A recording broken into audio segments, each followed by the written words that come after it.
BH joga demais, hein, mano? Muito. Minha dupla. Cara, ele joga muita bola, mano. Muita coisa, mano. Ele dá risada, velho? Porra, mano, o Bruno é particular, mano. O Bruno Particular? É um cara particular, Ele é mano. quietinho, né? Então, mano, ele é quietinho, mas ele também é resenha. Só que aí tem que entender qual é o momento que o Bruno tá pra resenha. Aqui no programa, por exemplo, você acha que ele, se ele viesse, ele ia ser mais calmo ou mais resenha? Conheça as praias da Dona Sônia. Vai lá. Habibs. Ele é muito assim. Ele é. Não, então, mano, o Bruno é muito louco, mano.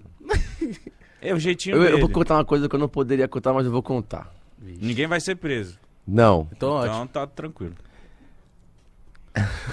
Ou vai, né? Não, agora eu pensei que você ia falar ali. Mano, o Bruno Henrique é muito meu parceiro. A gente jogou no Santos junto. E a gente era muito parceiro no Santos. E aí quando eu vim pro Flamengo, teve a parada de ele vir. E eu ligava pra ele todo dia, mano, vem pro Flamengo, vem pro Flamengo, vem pro Flamengo, vem pro Não, Flamengo. da Por favor, hora, vem pra cá, vem Rola pra cá. isso então pra caralho, né? Rola, Da hora rola, saber rola, essas rola. coisas. Vem pra cá. E ele queria vir também, veio. Só que o Bruno, como eu falei, o Bruno é um cara muito particular, mano. A gente não sabe como é que o Bruno tá no dia. Então, ele chega contigo, conversa, brinca. Outro dia ele não fala com você. Caralho, mano. Aí eu falei, vou fazer um teste. Não vou falar com o Bruno. Aí a gente ficou uns 2 meses sem falar, mano. Caralho, mano. Mas, Assim, mas de tudo de boa. boa. Aí eu falei, hoje eu vou falar com ele. Falei, e aí, Bruno? Ele, e aí, parça, como é que tá, mano? Tudo bem? Normal. Normal. Normal. Se você falasse, mano, a gente tá 2 meses sem se falar, ele, caralho, É. mesmo? É Legal, nóis, caralho, mano. vamos tomar um, E no, sei lá. e no campo, gol todo jogo. Aí o Bruno Henrique vai, gol. E sem se falar. E sem se falar fora de campo. Mas também sem brigar, tá tudo bem.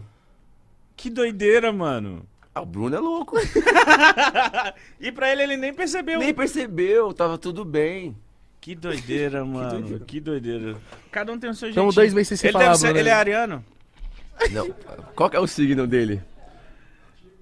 Tímido, Ah, possessivo. O signo dele é tímido? Mas deve ser. Não, ele é tímido, possessivo. Ah, possessivo, Família! família.